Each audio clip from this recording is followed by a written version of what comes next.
Hi, welcome back to the Dylan Rounds case. Welcome if you're currently here in the live chat. Appreciate it. Today we're going to be taking a look at one of the latest news reports of Candice Cooley and Justin Rounds, and they've been done separately, the interviews, as part of this, I guess, crime network channel on YouTube, which I think has been referred to in the past on the Find Dylan Rounds Facebook page. I guess with time, there's more coverage, more media attention and focus on the case spreading. A little bit late, arguably, but it is what it is. So we're going to take a look at that today because it's revealing interesting points about the backstory and origins of how Brenner came across Dylan. And to be honest, from hearing from it, it's a little bit dodgy in terms of early warning signs way back then, even though the parents said they didn't see Brenner as like a serious threat. More about that later. I'm going to play to you some footage so you can see it for yourself and we'll analyse too. If you haven't already though, make sure to check out my previous video. There is a link down below in the pinned comment section. Make sure to watch it after watching this video as it talks about the Dylan Rounds case. That's a little bit wonky at this moment. God damn it. As well, what we're going to be doing is also taking a look at some of the comments from the previous video. If there's any questions that need to be answered, any key points, any recommendations, we just take a look at to allow, I guess, some people to join on in. I guess with live video premieres being a little bit earlier, some people are adjusting, but it's not that much of a difference, to be honest, as when it's released compared to what it's normally as. And as well, few people were saying that it was getting later anyway, so it's been adjusted, simple as. Anything else to acknowledge? I mean, what we also need to do is go on the Find Dylan Rounds Facebook page, as there's a little discussion happening there and a response by Candice Cooley, so we can also check that out, see where things are. And then if there's time, I mean, it would fit well in this video, to be honest, to finish off that final page on that discussion board, right? So I guess that's the order we're going to do it in. Let's head on over to the previous comments and see if anything needs to be answered. I'm going to set it to newest comments. There we go. And work our way up. It won't be too long, this. No harm checking them. Tom Evans, your coverage of this case is far better than any other channel. I want to thank you for your dedication. You're one of the persons that I listen to, learn if you say it, believe it to be true. So that's good what Tom Evans says. Good person. Cleo as well, I think. There's Cleo. Shout out to Cleo. Linda, that's a great catch. I bet everybody forgot about the shed. Linda referring to that little shed, the horse one. I mean, it has been very briefly talked about in the past, more so the imagery from Google Earth satellite imagery, where you could see that like little square shaped thing. But in the past, when I saw it first time, I was like, but what is it really? Is it just like a flat object? But no, as we've seen on ground level, it's a shed. Then what we've got here, Jane Doe, Mr. X has just tipped his hat to you. Round of applause, trophy, symbol, and drama mask. Happy and sad. So, Jane Doe, what do you mean by this? What has Mr. X done or said in response to me? Does anyone know? Does anyone know what this comment means? Feel free to leave some kind of explanation in the chat or comment section because I'm intrigued. Okay? Christy B. Go Rab Mav. Ah, God. Okay, so I think Christy is learning a new language, or maybe one of her kitty cats started typing on the keyboard. Okay. I mean, oh my God, Christy, you put in good run money for Joy Perry. Anyway, Cleo. There's Cleo. Diana says, shout out to Diana, I guess a new viewer. Says, doesn't the ground under that stuff look like it was dug up before the stuff was put in there? Wait, what are you referring to? Which stuff? The steel water trough. The still water. Wait, is that those like little poles in the ground, what we were talking about in the last video? I didn't really pay too much attention. I mean, maybe. I think the ground looked a little bit unsettled, a little mini mound nearby. I mean, possibly. Like, this is the thing, with the talks previous about Ed Harshberger needing jobs to be done around the grain shed property, whether it be just before Dylan went missing or afterwards, but in a short space of time. That's why that backhoe that was at Dylan's farm was brought to the grain shed, supposedly to be used for other related works. I don't know if it incorporated that, the bits and bobs in between. What do you mean? Solar panel? Oh yeah, that one. Yes, possible he used that to wash Dylan's truck. His truck was power washed before it was returned to his farm. So the bit here about Dylan's truck and it could have been used, I think, well, I know Diana is responding to the video, and you watch the video, you'll know what moment, timestamp, where in the shed, and then I see that box and I say, could that have been used for washing Dylan's car? Though it says that Dylan's was washed before it returned to his farm. I remember I heard talks about that in the past where people were saying that Dylan's truck was washed in Montello, and there was like some pressure washers there parked up on the side. But then afterwards there was a small, strong force of resistance saying, nope, that didn't happen, that never happened, nope. So it's always been back and forth, to be honest, right? Maybe it's more of a maybe it's more of a smaller detail now compared to previous, because progression has been made in the case. But, there was arguments for and against that Dylan's truck was pressure washed, others claiming it was just natural rain. I mean, from what we've heard of, and with it being reinforced with time, Saturday early morning, Sunday too, raining, truck can get wet, the pickup truck we're talking about. And yeah, dirt can be washed off. When I looked at the photos of the truck after Dylan's disappearance, it didn't look that clean. You could see like the drip marks and stains of where mud was trickling off and kind of dried up on the sides. So it wasn't the best of jobs, and obviously with the mud dirt being under the wheel part, or the tread, whatever you call it, the wheel arch. Claims there saying that whoever pressure washed it didn't do a good enough job. But then again, if it was just natural rain will wash most except the underneath parts, which would be explainable and understandable. So yeah, kind of on and off about that in a way.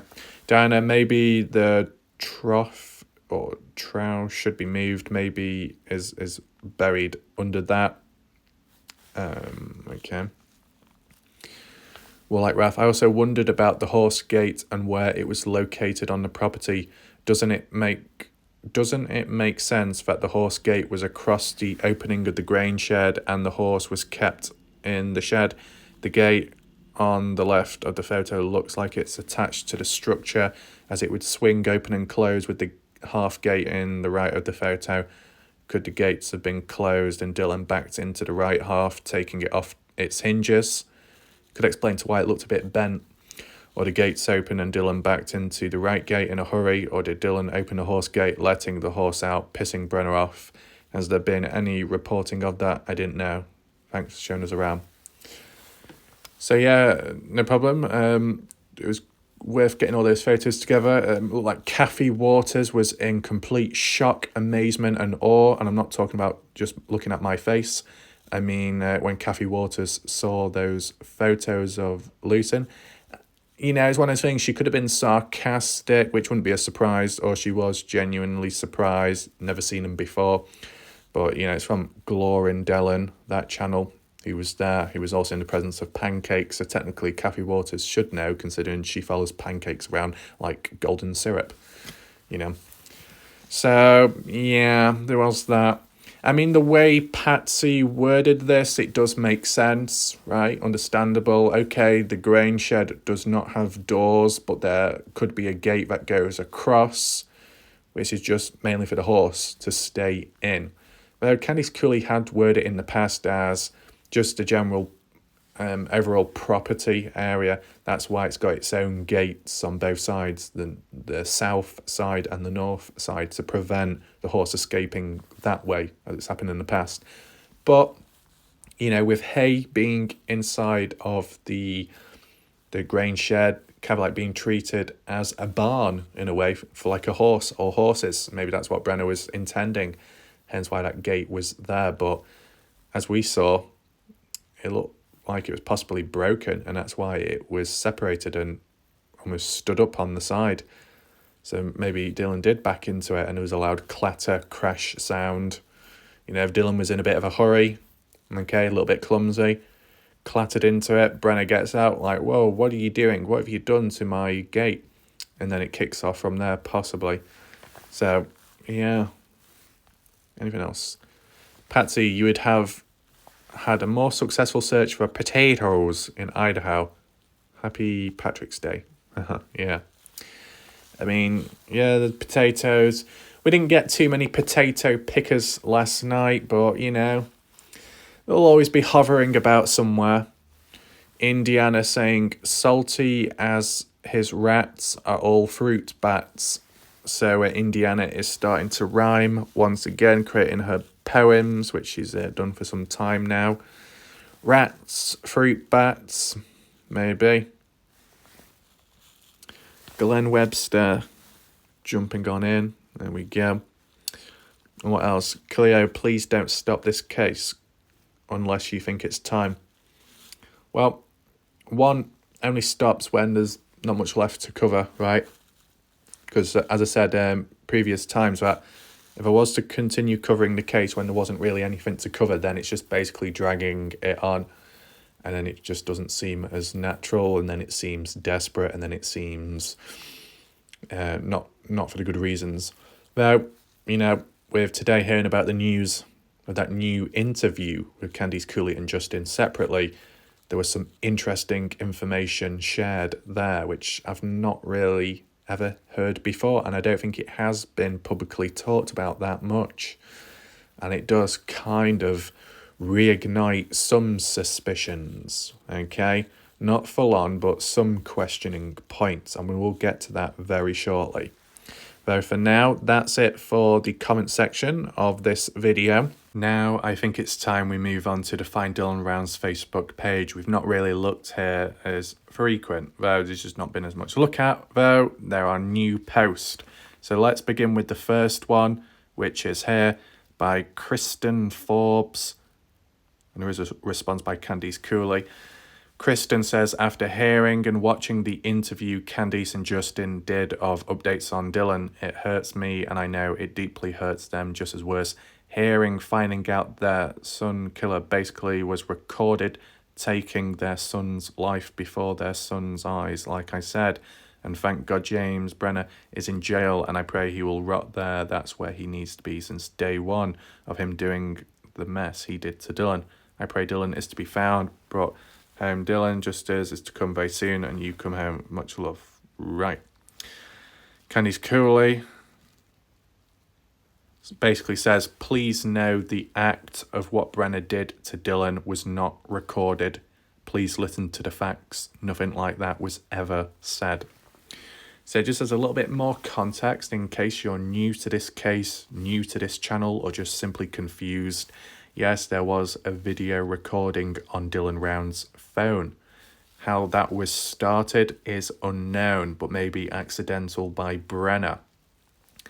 Brenner seen in his trailer at 7:27 a.m. as Dylan Round's phone is in the vicinity within, recording him cleaning a gun and supposedly washing blood off his hands with bloodstains on his shirt sleeves, and that blood associated and linked and confirmed of Dylan's own blood, right? So it kind of incriminated him. Strong evidence, of course, but that was all. It was post-murder, right? It wasn't to do with in the process of taking Dylan out. Now, I know some people could say, well, Candice Cooley is denying this or denying that because she has to. I mean, that's always a small possibility. But what's been said as well in a previous interview, the East Idaho News Channel one, the latest one on there, Candice Cooley said that the attorneys or the people in court, they wanted to make sure that everything was in place, all the evidence. And the question about is there additional footage, Candice Cooley relayed on in that East Idaho News Channel interview that there is no additional footage. No additional footage. What we've heard of is supposedly the only recorded footage, which is more than enough, right? So I just wanted to share this with you because it's Candice Cooley responding back now publicly, because as you know, for a couple of weeks she hasn't, but it's understandable because they've had quite a lot to digest, take in and comprehend, right? The next one, and it will link on to what this whole video is about, right? It could be one of these things where certain people didn't pick up on it, but we're going to focus in on it. Actually posted, reshared, or reposted by Candice Cooley 23 hours ago. The link to the YouTube channel by Law and Crime, titled Dylan Round's Parents Reveal Shocking Details About Arrest of Son's Suspected Killer. Do we need to check the comments out? Maybe not. Maybe just the first comment, right? Because that's where Candice Cooley has responded. Oh, wait, maybe not. Jazz Gilson, this is a really good interview. Is it? I mean, it's kind of short, to be honest. I guess the positive you could acknowledge is both individuals are separated. You know, Candice Cooley in her own home, Justin, I guess, at his workplace, business, whatever that is. But they are separated. So you could say they can talk and think for themselves individually. And that might be why we heard that interesting backstory by Justin. More about that later. Make sure to stick around, okay? Though, I'd still say overall, the interview in general was mainly talking about things we've already heard of. You know, summarising it, basically. I guess that's a positive in itself. That it's clear and concise. But, you know, if you've watched all the other videos, it's not amazing, right? I'm just being honest. The East Idaho News Channel interview, the latest one they did, that was probably better because it was consecutive, it was back to back, it wasn't edited, it was all in one go, right? And it was all focused on them. Whereas this news channel interview, it was back and forth, right? With a bit of talking, then a bit of narration by the news channel and so on. Though the odd few photos were presented in the background during the narration, so I guess that was aesthetically pleasing to some and also helpful, providing the backstory, telling the story, though the photos weren't literally relevant to what's happening right now or the disappearance of Dylan for most part of it. You know, they might have had the odd photo of the grain shed, but it was more like, you know, looking back, because there was the scene about Dylan reversing that tractor backwards doing donuts, and we already saw that previous on the Find Dylan Rounds Facebook page when Justin Rounds posted it himself. You remember that? And that was recent. So you can tell this interview is recent from the looks of it. Just briefly go through it quickly. If I read that right, the affidavit said May 30th that they all had that evidence and it took this long. Is that correct? Just see what's mentioned here. It's a bit long, isn't it? Linda Kennedy. He was reported missing on May 30th. The phone wasn't found in the pond until the next week or so. Wasn't it June 18th? June 18th, the phone found in Lucin Pond. Correct me if I'm wrong. Oh, I hate how it opens all these little subsections up of comments. It's so annoying. I was just going by this date and everything was gathered very early on when Dylan was first reported missing. A bit blurry, that image. It does make it all sound like it happened that fast, but it didn't. There's a timeline at the top of this page that tells when things happened. The phone was found in a dirty pond later, Lucin Pond. Wet phones take time to process, and DNA from a shirt also takes time to process. Nothing happens that fast, like what you see in TV shows. Yeah. Yes, it all happened back then on that one day by the looks of it, but has taken a very long time to gather the evidence enough to allow an arrest and charges against Jim Brenner, for some reason known only to the Box Elder County Sheriff's Office. My God. It would have been easier probably if the whereabouts of Dylan was known, but his phone evidence seems to seal his fate. Well, it should do. I agree all this should have been done much quicker, but I'm unsure if that police department had the ability or knowledge needed in cases like this. The offer of help by others wasn't something they wanted. That I find unusual in itself. I mean, it could be one of those things where they've messed up to an extent, right? I don't know to what severity, but they've messed up. They want to reclaim some credibility. They don't want to concede defeat because I feel like they're giving up. It feels like a weak move. It just makes them look even worse, maybe to them. So they wanted to try and claw the way back, get better reputation. Anything else?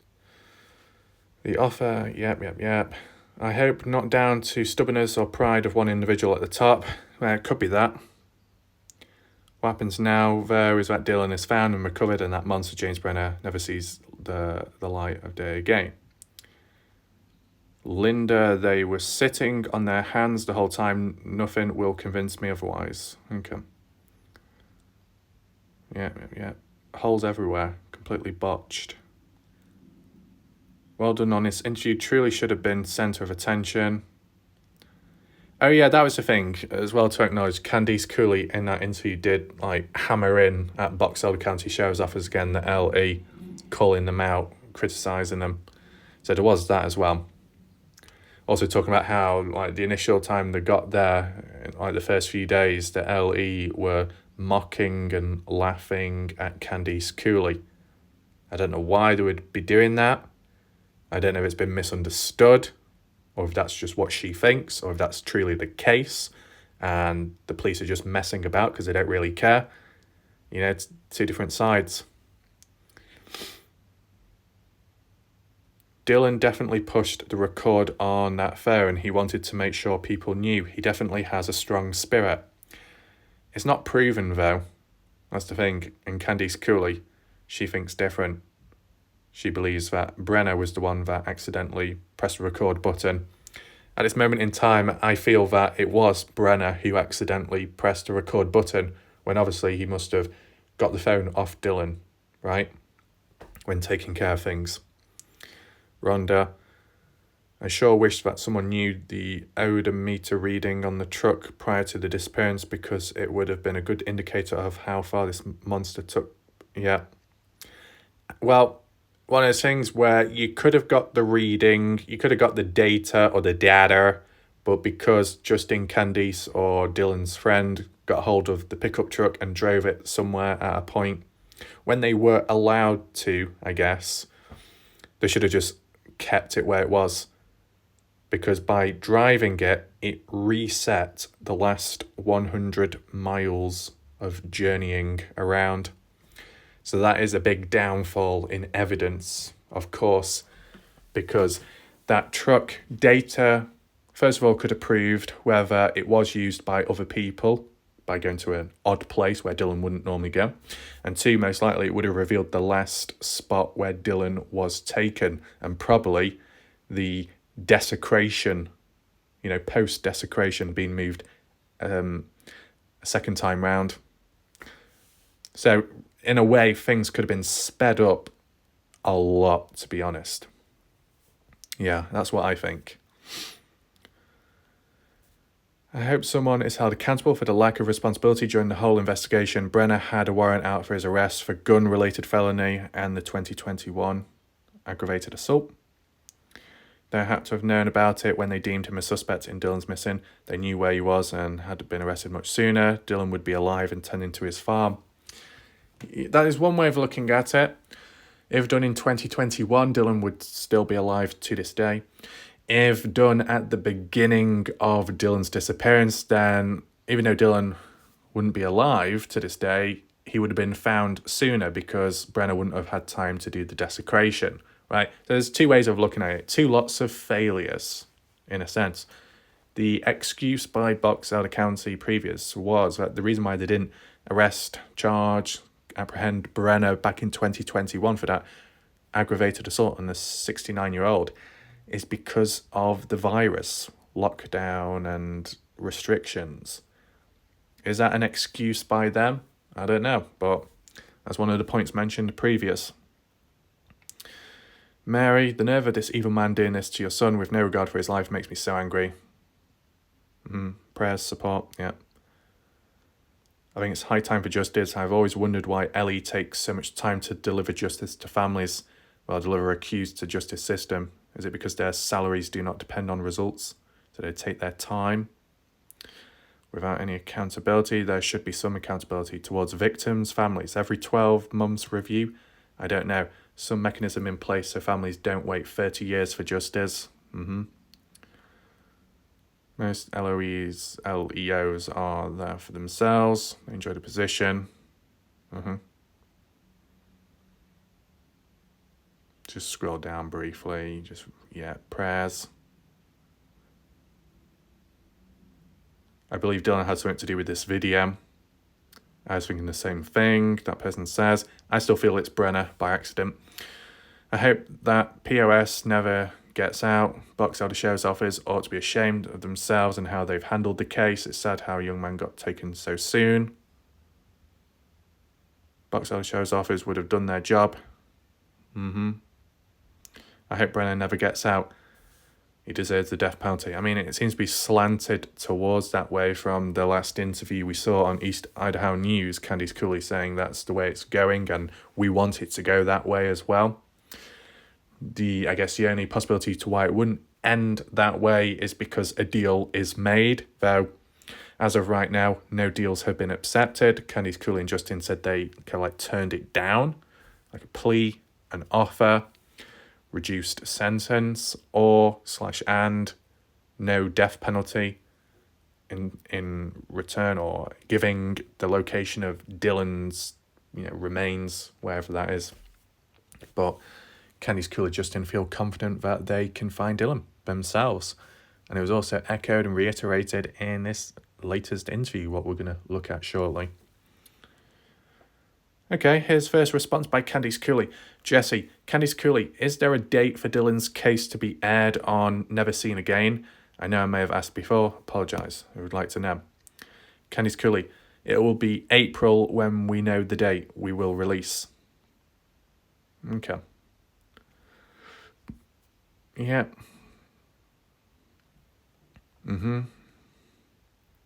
Okay, is that about it? Senseless, innocent, young person taken. Yeah, true. Right. Just wanted to have a brief look at that. That's all. So I think it's time to move on. So to avoid any copyright issues, I'm only going to play a short clip of this news article, right? But I can summarize the rest. And to summarize it right now, okay, what we've heard before about that video recording, about Brenner finally being charged, about finally receiving that major victory, progress forwards.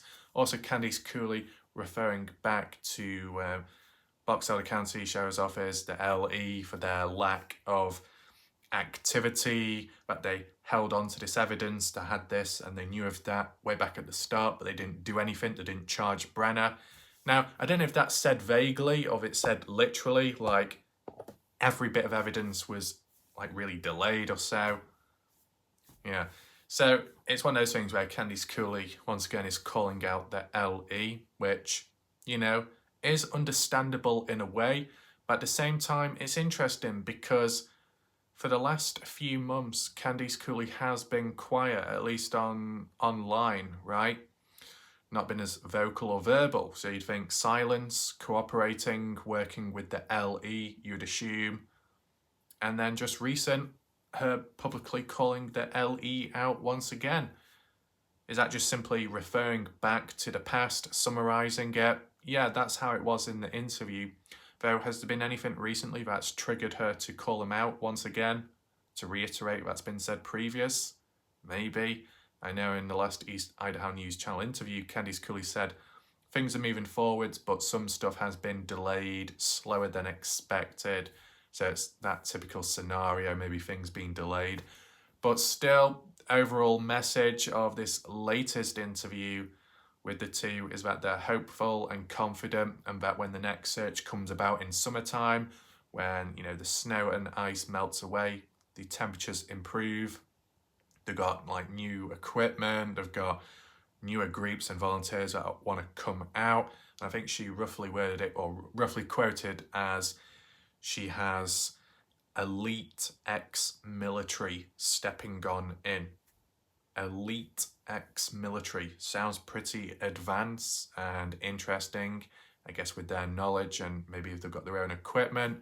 All I would say is, if you're getting ex-elite military in, then why weren't they around to begin with? Was it because they simply weren't available at the time? They were still in service? They didn't hear about the case? I don't know. It's like, what I would say, if you was to watch this interview yourself for the first time ever, you wouldn't think or feel it's been over 9 months this case has been going on for. The way it's been worded in the interview, and more so about the upcoming search or searches looking for Dylan, it just seems as if now, and you can also include like October time of 2022, right? But it feels like all this equipment, all these opportunities, all this action, all this movement is happening now, which obviously should have happened way back at the start, though it's happening now. Would it have made a difference if it was done way back at the start? Basically, I guess they just would have found Dylan Rounds quicker, sooner than later, right? If you was to put all the resources, the volunteering, the equipment, and all of that aid aside, and you just simply said that Box Elder arrested Brenner on the spot on the 30th of May or the day later, then desecration probably wouldn't have took place and they would have found Dylan quicker. That's about it, right? It's just a matter of time, length, prolonging it. Some people with time have been suspicious of that feeling. Maybe their family have delayed stuff themselves because they're in on it.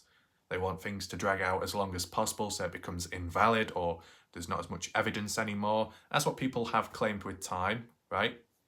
The way it's been said by Candice Cooley in her interviews is because of LE being stubborn and strict, the LE have not allowed other groups and third-party people to come on in to assist, such as EquiSearch.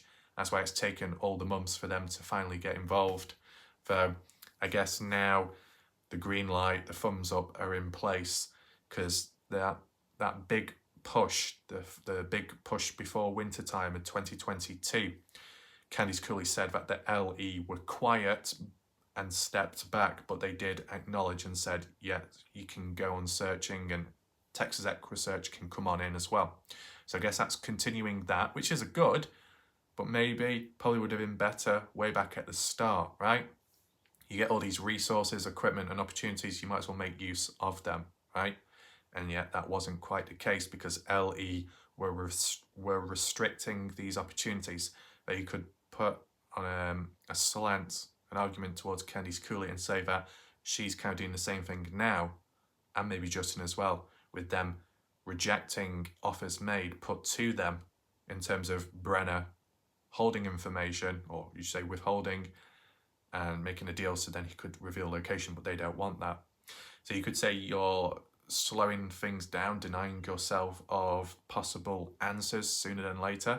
But I think the overall argument to make is it's gone on for over 9 months long. It's already gone to shit, right? The length of time. So having to wait longer now isn't as bad, because you've waited long enough. You've maybe developed a level of patience with time, become a little bit calmer, the feeling has sunk in, right? Although the family are still keeping it together to be able to move forwards, and they may release a lot after the case has been, resolved and everything. They've had time for at least the acceptance of Dylan's fate, that he isn't simply missing, he's been murdered, and that's why the case is how it is, and the way it's turned into the homicide situation with time. So yeah, you take that on to mind.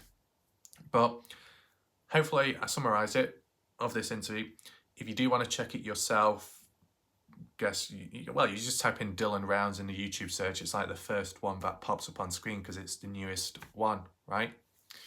So very short space of time, I'm going to play to you one of the clips from that news article so you can see what it looks like and hear about it, because we haven't even got to the main important part of this video, okay, to do with this interview, because there was just a couple of lines said, more to do with a backstory, which raises a few eyebrows and questions. So if you are joining right now, feel free to rewind to the beginning if you want to catch up. Or if not that, just be patient for a second because we're going to get to it very shortly. One thing I just want to point out, and it's unrelated, but I guess to clear up any confusion, claims made recently that Salty Pancakes had a phone call conversation with me. That's not the case. I don't even have his phone number.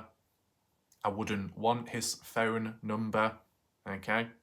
I don't want to have to listen to him on the phone rapping and singing and trying to impersonate Eminem or try and create his new hooks, beats and raps and song lyrics, and you might even do a little bit of crying and moaning on the end of the phone. I don't want to hear that, okay? I'm okay. But maybe it's just that edited phone conversation with Pancakes on that fake edited live panel. I guess the editing by me was completely out of this world, that it was that believable, that realistic, that it became his reality in his subconscious mind, and it's taken time for it to tick over to the point where he manifests it and, talks about it verbally. So I think the potato picker is a little bit confused, may have been dropped a few times, a little bit dented, but I'm sure it will even out over time and things can brush off. That aside, let's return back to the Dylan Rounds discussion, right? So what I'm going to do, I'm going to play the clip to you right now, a certain section of it. Just a brief backstory to it is basically Justin Rounds is talking about the case, more so Brenner, and more so the past, how Brenner came along in the presence of Dylan, in the presence of him himself, right? Because we've not really heard much of that, right?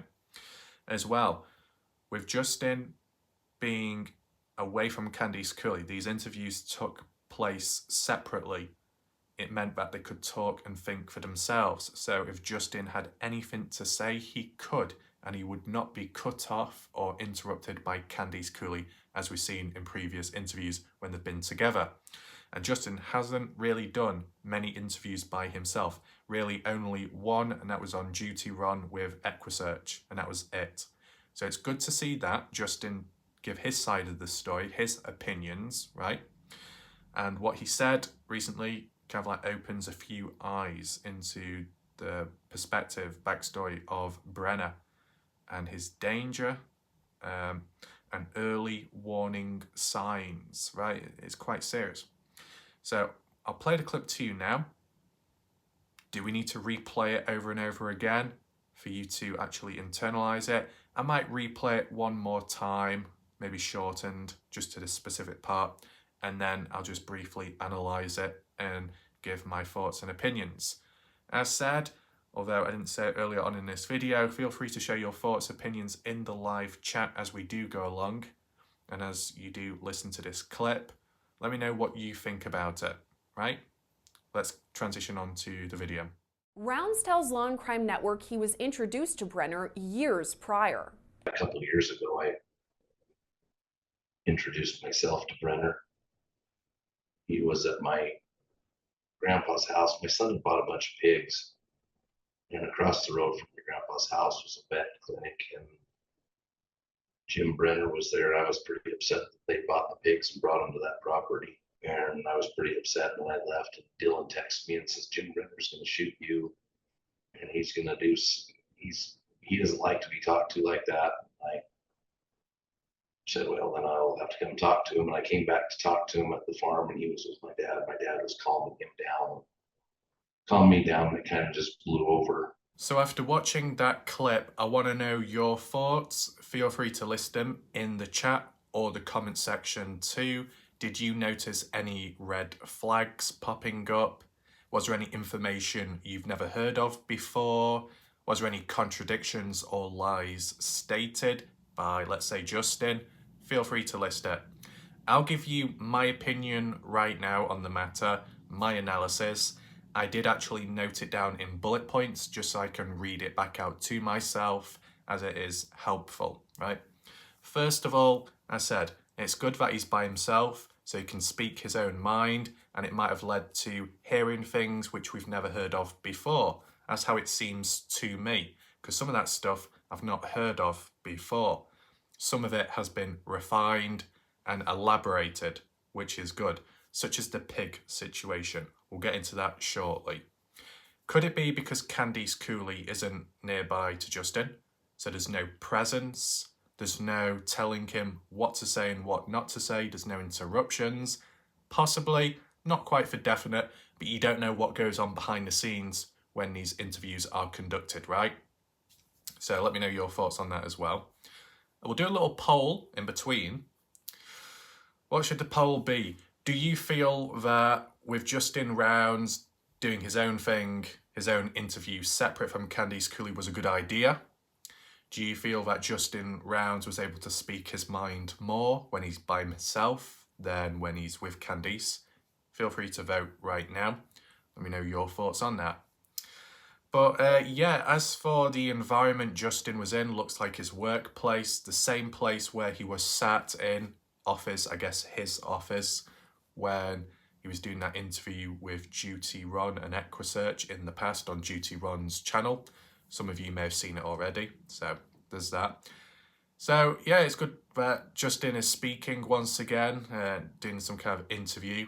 The first point that was mentioned, not quite by Justin, but by that news reporter in the background, was how Brenner was like introduced, how Brenner came along, and it happened years ago.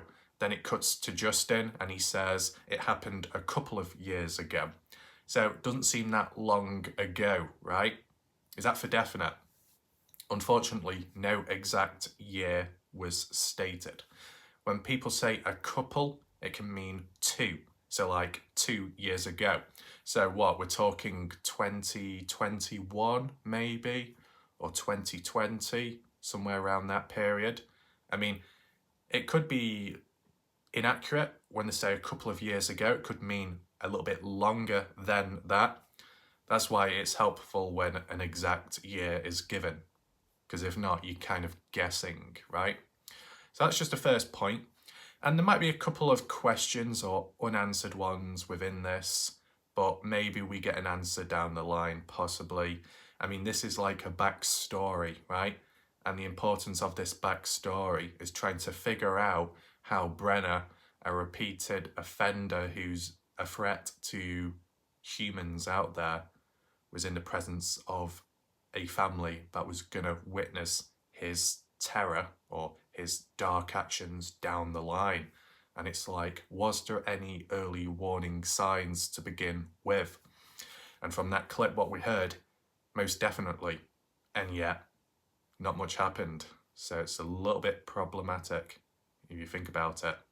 And if you remember what Candice and Justin had said in previous interviews, we'll get more into that shortly. I just want to follow the order of the notes that was stated, right? So, a couple of years ago, Justin was introduced to Brenner. Okay? Said Brenner was at Justin's grandfather's house. Now, I don't know if Justin's grandfather, if he was around then, or it was just literally the property once owned by the grandfather. Maybe. The question is, though, what was Brenner doing at Justin's grandpa's house? Was he staying there? Was he squatting, as people like to use that word?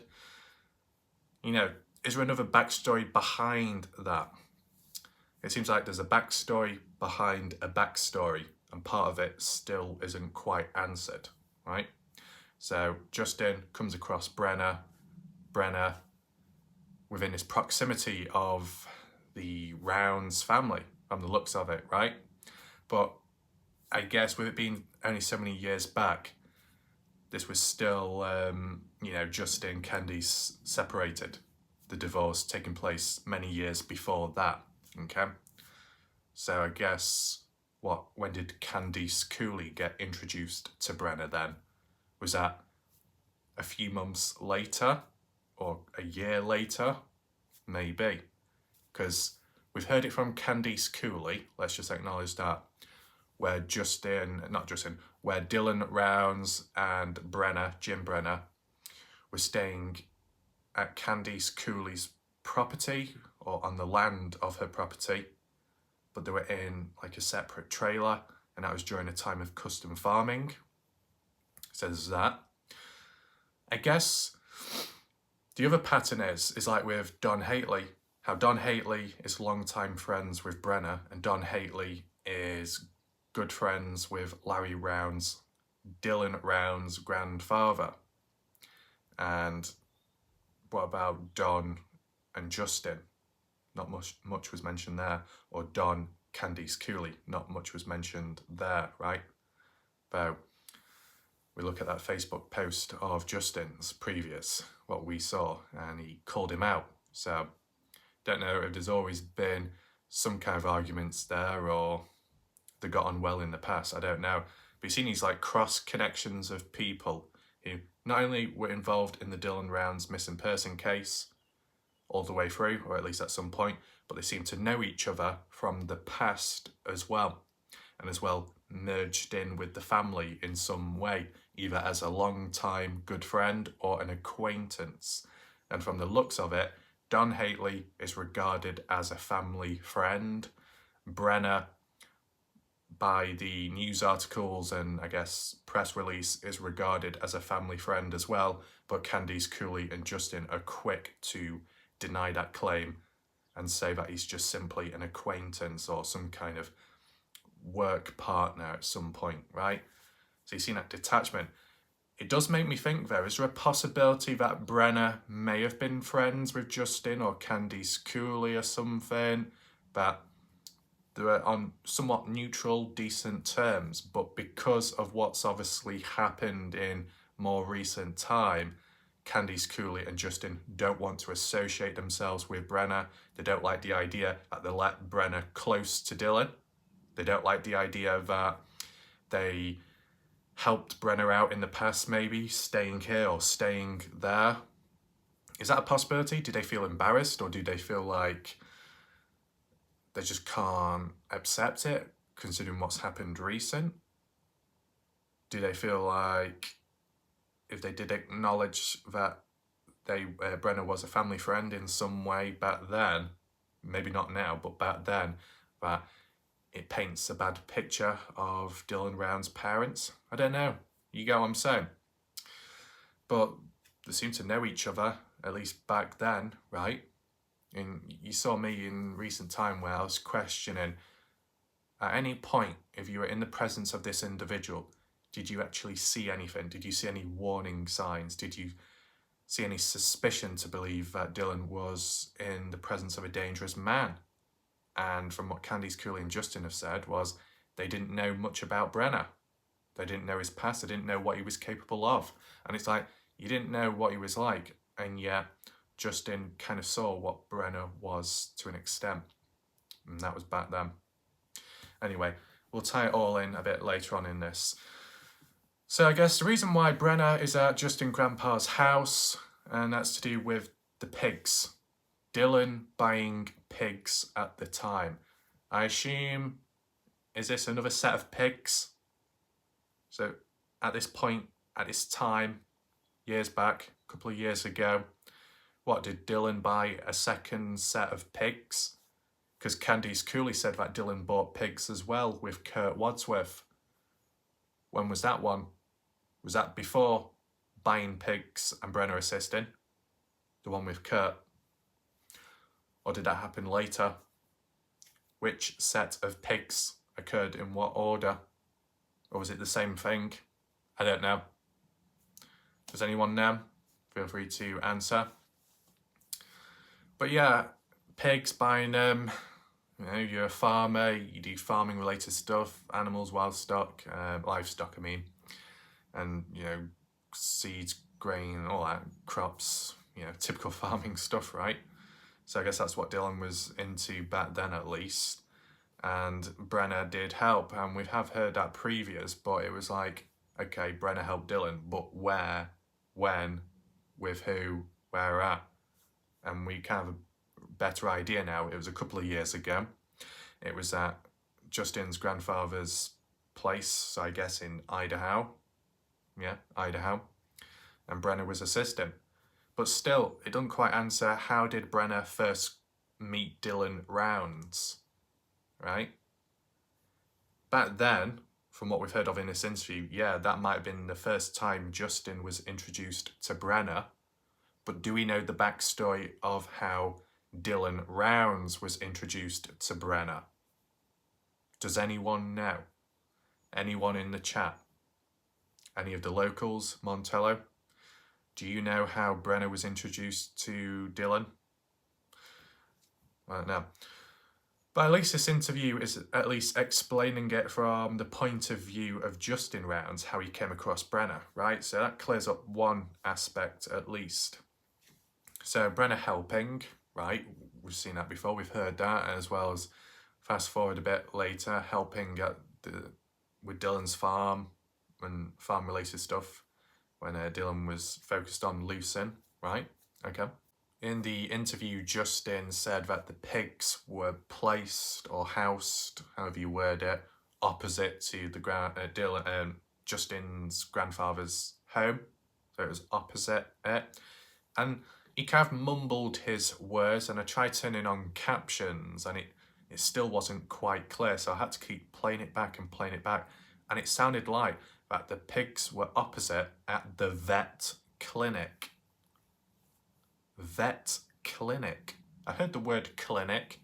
The captions, like subtitles, detected clinic, and the word before that sounded like vet. So are they talking about a vet clinic as in a veterinary for animals? Or is Justin talking about a vet short for veteran soldiers from the US? Is it a memorial site? Is it some kind of old abandoned clinic where soldiers went if they were injured? Or is it just for animals, a veterinary, or once a veterinary, and that's why the pigs were taken there? I'm not quite sure. That it was a bit hard to hear when he was speaking. But for whatever reason, it seemed to upset Justin, I guess because Justin wasn't informed about the decision at the time, and it just was sprung upon him when he heard about it.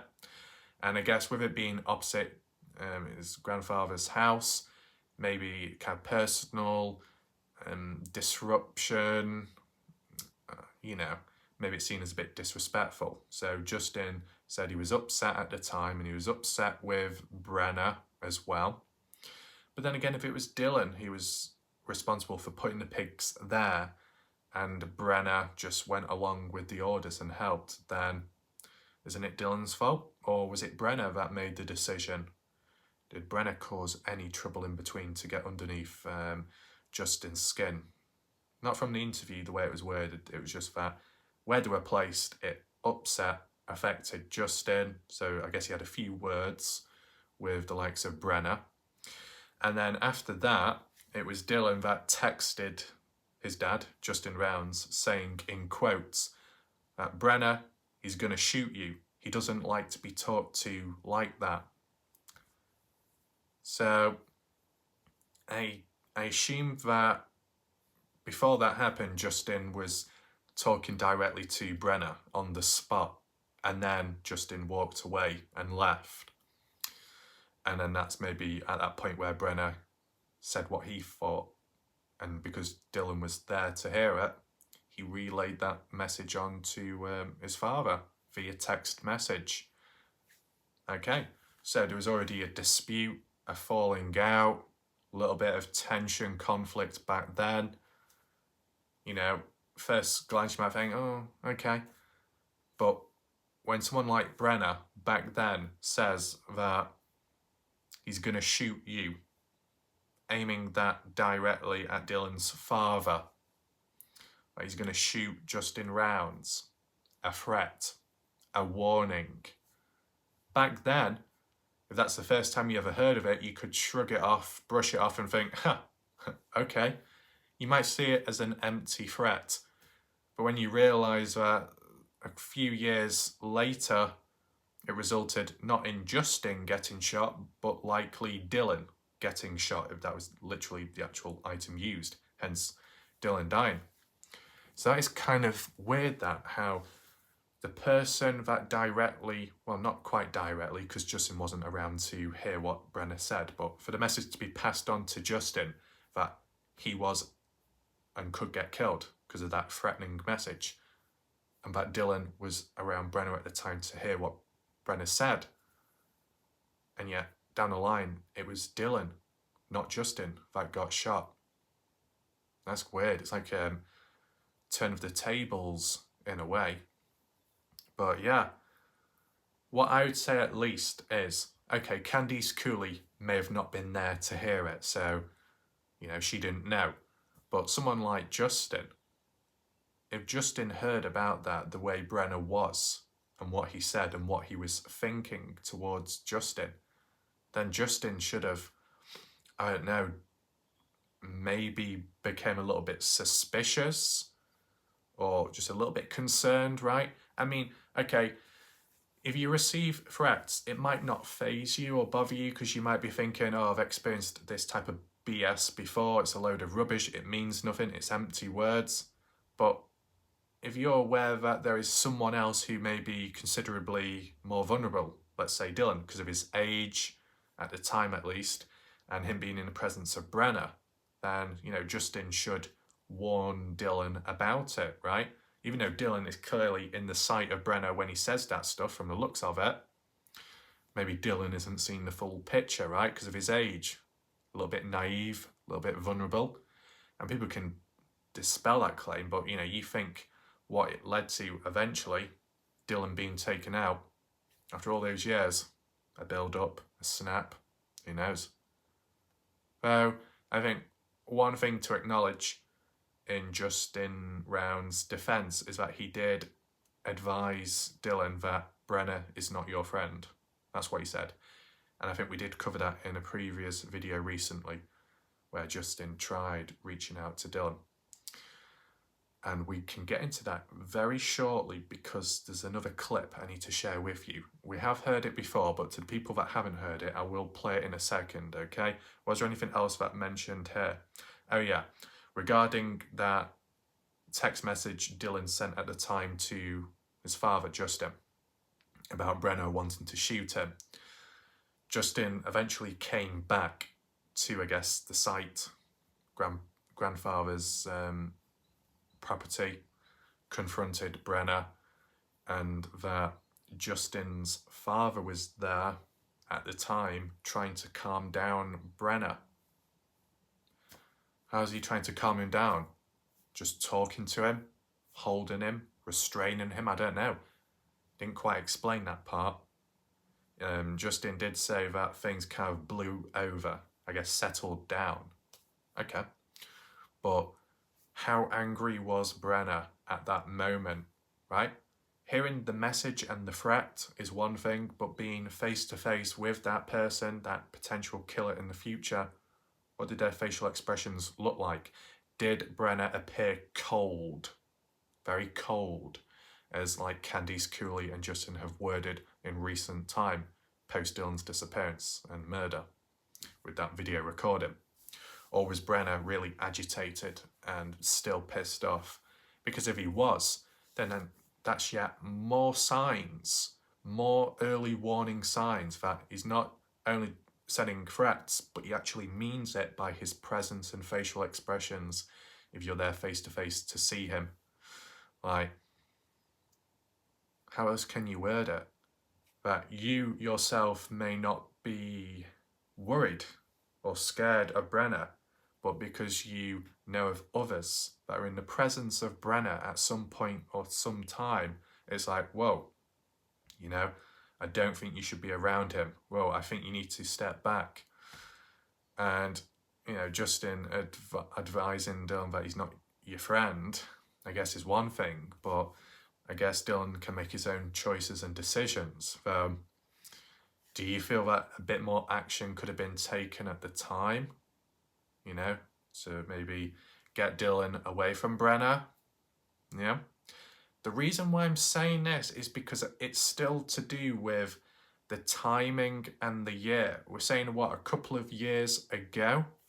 Or we're talking longer before that? Because if Justin saw early warning signs of Brenner being a threat, some kind of danger,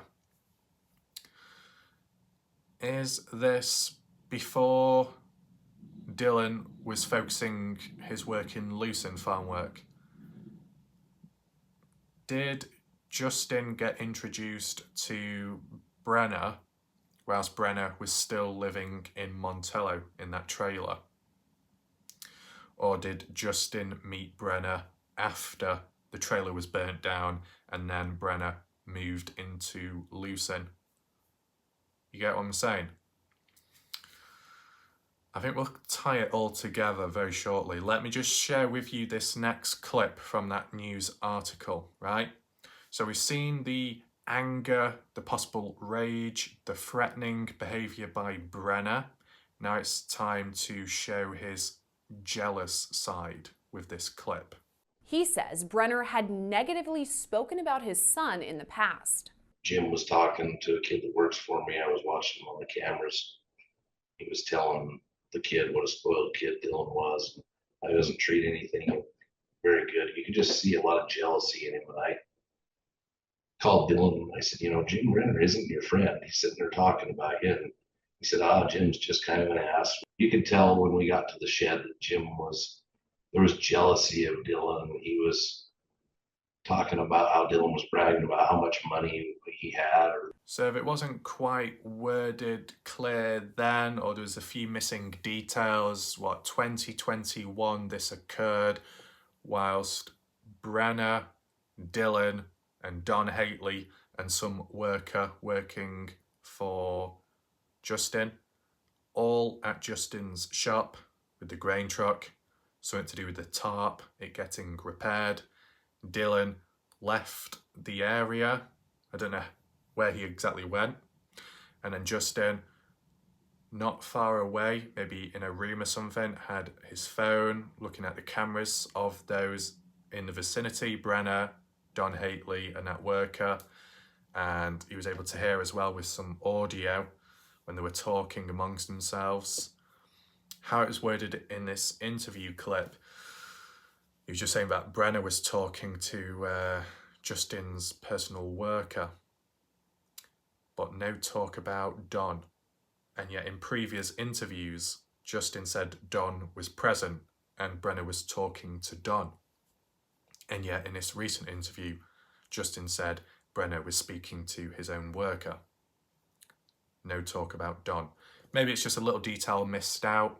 Maybe you're not as accurate all the time, but it's just good to have a bit of consistency and stability to know of who was present at the time and who wasn't even there, or, you know. But talk about that jealousy factor, which, you know, can be quite intense, right? It can happen to like anyone, no matter what age or what gender. The jealousy can be there. It can build, it can intensify, and it can lead to all kinds of outcomes, a verbal outburst or maybe physical. You know, some may take something what someone else has because they themselves don't have it, so they want to remind that other person of what it's like to not have what they don't have. There's that, right? But the point made about Jim saying Dylan was a spoilt kid, I'm sure Candice Cooley would instantly dispel that claim, and Justin as well. Brenner also saying that Dylan was bragging about how much money he had. Interesting. There's things you could infer from that, right? And also Jim saying that Dylan wasn't good with the equipment, how he handled and treated it. It was a bit reckless and rough. And, you know, from the looks of it, you know, you look at Dylan's trailer, Dylan's truck not locking it, and yet when those items were returned back to Dylan's farm, the likes of the truck, well, I think it must have been before that. At whatever point that Dylan's truck was locked, and that was at the beginning when the family went down, right? Dylan's truck was locked, so likely Brenner locked it. Yet Dylan normally never did that. So you can see that recklessness of Dylan, and yet Brenner is a little bit more responsible in some areas, I guess. Brenner being annoyed that Dylan has all this, what Jim wanted at one point in the past, and supposedly Dylan isn't fully appreciating what he's got. I guess that's Jim Brenner's argument from the looks of it. Do you think Dylan was a spoilt kid? I don't really know much about Dylan, like actually Dylan himself, so I can't really say anything, right?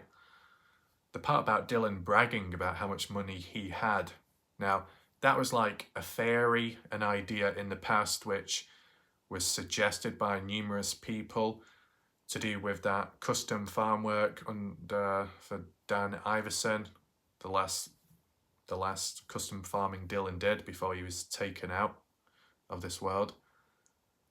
And when we were referring back to the 26th to 27th of May of Dylan down in Montello at either Saddle Saw Bar or Cowboy Bar and Grill, did Dylan say anything out publicly to anyone in the area?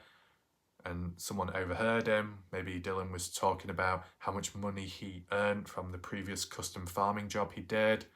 Saying, oh, I bought some new clothes as well, maybe. 24th of May, possibly. You know. And the reason why we were coming up with that idea at the time was, could Dylan have been ambushed, or could it have developed a motive for someone in the area that overheard Dylan talking about all that money, went to his trailer, went to his farm to see if Dylan had any money on him? And that resulted in Dylan's death. But that doesn't seem to be the case now, of course, but it was just an idea, and yet Brenner himself was saying that Dylan was bragging about money. Maybe it wasn't bragging, maybe Dylan was just excited at some point in the past when he received the first paycheck, or he received a bigger paycheck than usual and he was just simply happy. And maybe he was just sharing the news with people, and because Brenner doesn't have as much money, or at the time Brenner didn't have a job, he didn't like the idea of someone younger getting more money than him, possibly, due to the age factor. So it could have been misunderstood with excitement, surprise, and mixing that up with being cocky and bragging.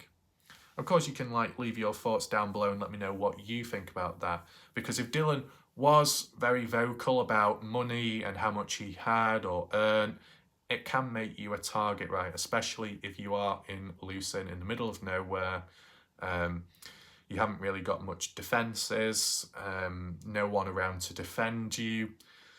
And if you do have people that do burgle and steal things, as we've seen and heard, like the likes of Avalez, Chase Venstra, and Brenner to an extent, they knew that Dylan had money. Maybe at some point there was going to go down there to have a look. So that could be like a motive, right?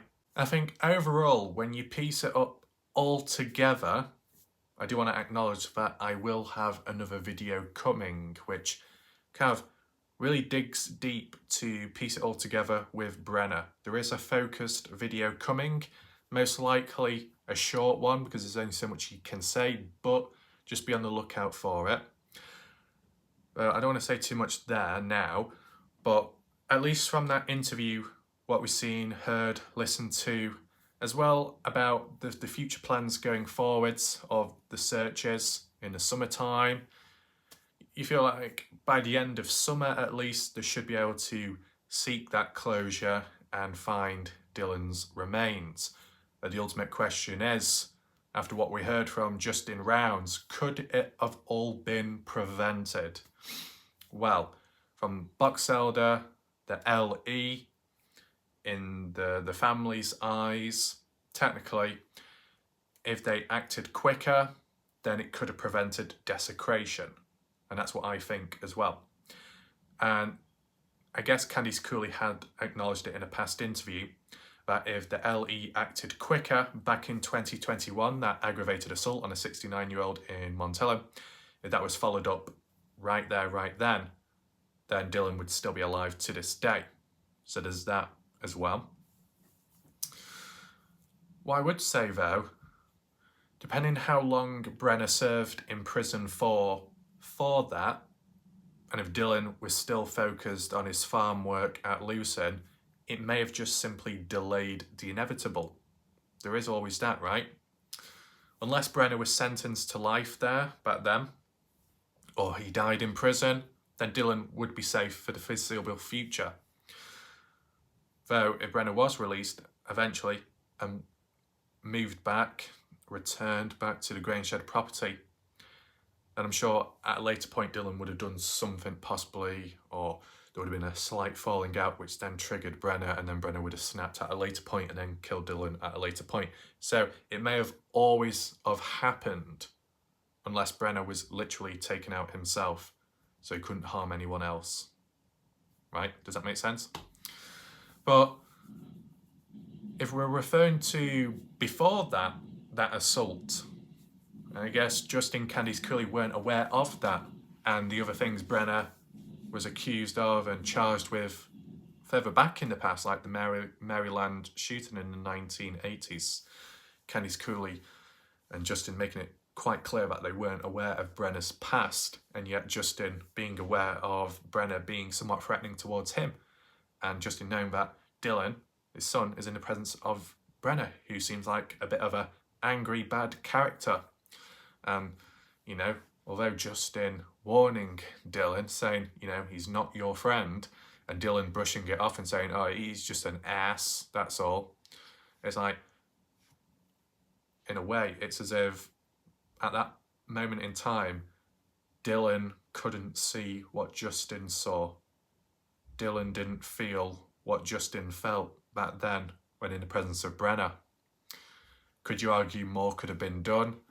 Well, this is where it all comes down to the point of when did this all happen? Before Brenner was living in Lucin, like before going to Lucin, or after when he was in Lucin?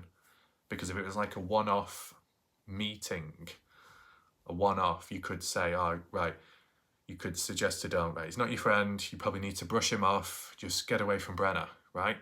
And then down the line, Dylan ends up coming across Brenner because they're literally living in the same area, and then it's like, oh shit. But then if that was the case, then Justin should have, or could have possibly, I don't know, warned Dylan again, maybe. It depends how much Dylan said to the family as well about if Dylan noticed anything in Brenner, his behaviour changes, or what he may have said at times, right? I mean, from how it's been worded previous, the Montello locals supposedly heard about Brenner suggesting if you did ever take someone out, it would be into a mine shaft. So you got Brenner at one point threatening the father, Justin, I'm going to shoot you. I don't like being spoken to in that way. And then you've got Brenner responding maybe to a question or a conversation saying, if I do ever kill someone, they'll be in a mine shaft. So you've got a threat, what he's going to do to someone, then possible hint at where he's going to put someone. You see that pattern? And then you got a new target and more reinforcement in threats when Bibbins overheard Brenner at a later point saying that he was going to shoot Dylan. These multiple occasions, okay?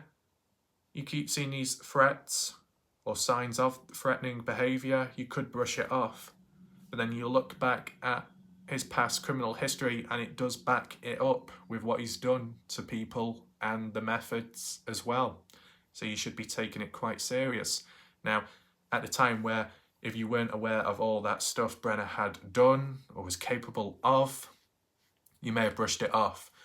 But did it never come to one's mind to think, oh, I might need to do a background check on this type of person? You know what I'm saying?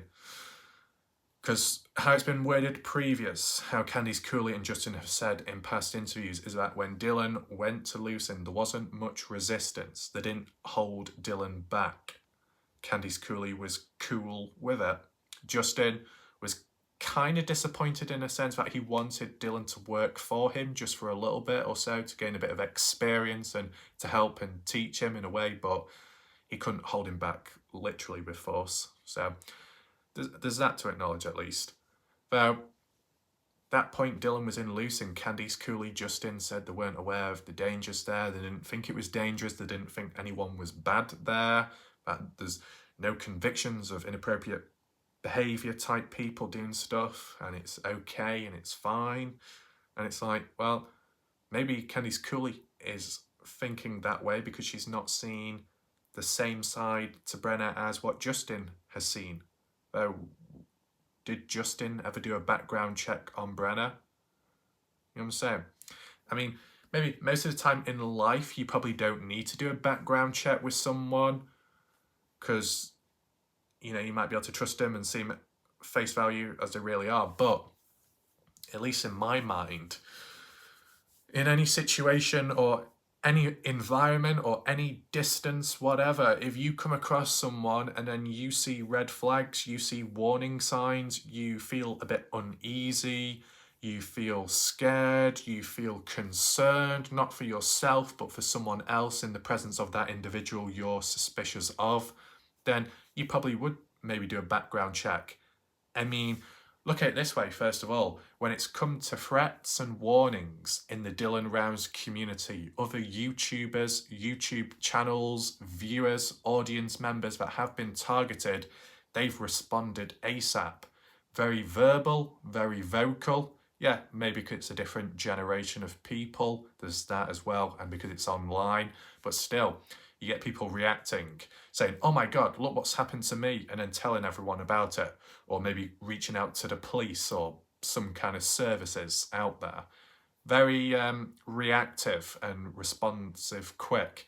And yet, with Justin, not much seemed to happen back then. It was like, oh well, like that. And also coinciding with that, or just general suspicion about someone in the Dylan Rounds community, you have seen certain YouTubers start researching into these YouTubers' past histories, their past records, mugshots, crimes committed, digging into personal matters, family life and all of that, as we've seen and heard across all over the place in the Dylan Rounds community. It's been like that, bang, bang, bang, and that's for smaller stuff. And yet, looking back at the Dylan Rounds situation way back then when early warning signs were present of Brenner and there was no background check, there was no, I've been threatened.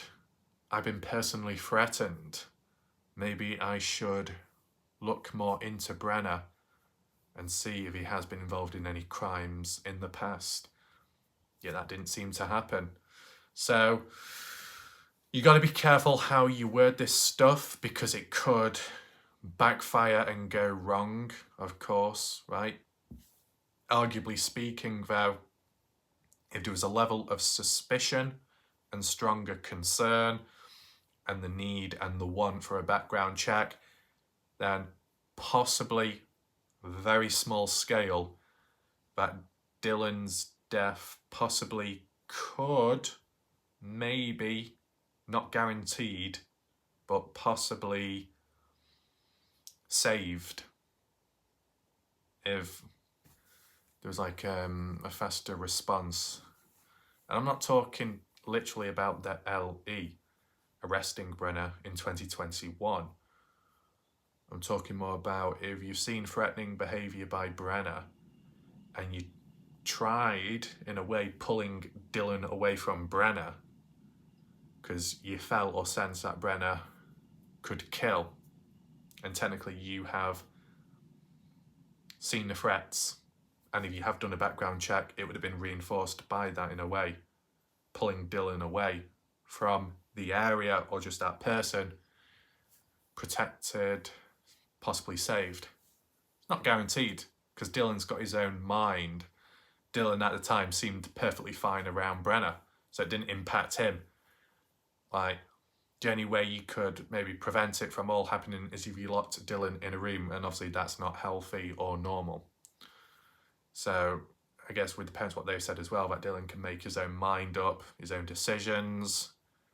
You can face consequences and learn from them, but that mentality can be a little bit toxic and a little bit dangerous at times, because some mistakes you can never learn from because you don't have another opportunity to learn from them because you're dead, right?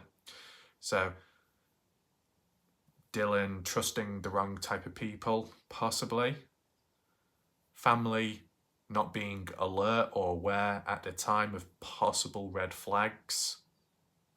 LE not doing their own thing, their own job to apprehend Brenner before the near future of what did happen to Dylan.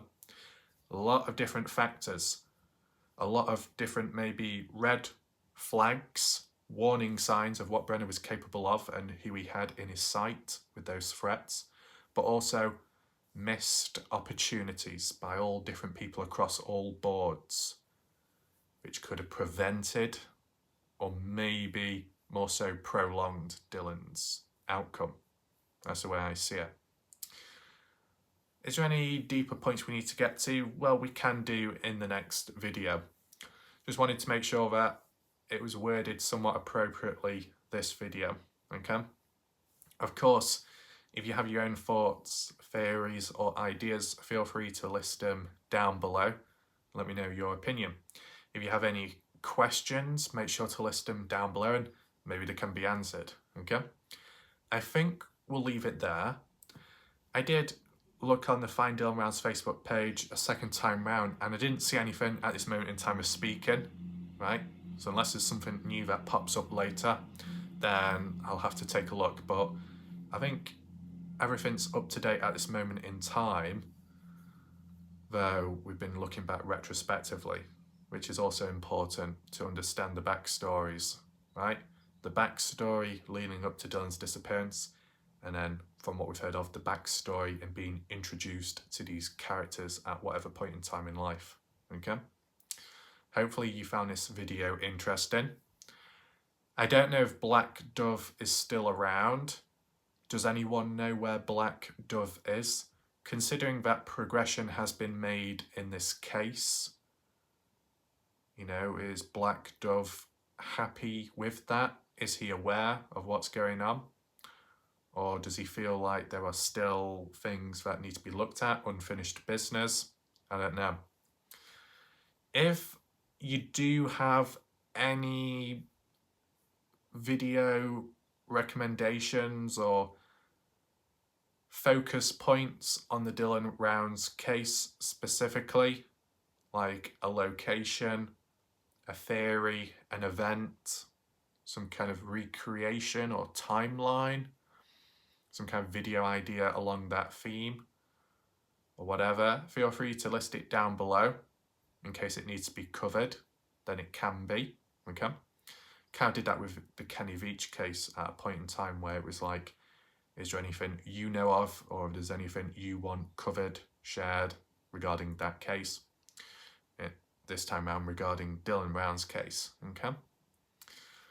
But yeah, I think we'll leave it there. Hopefully you enjoyed the video and maybe you learned something new. That's it for now. Thanks for watching. Goodbye and good night for now.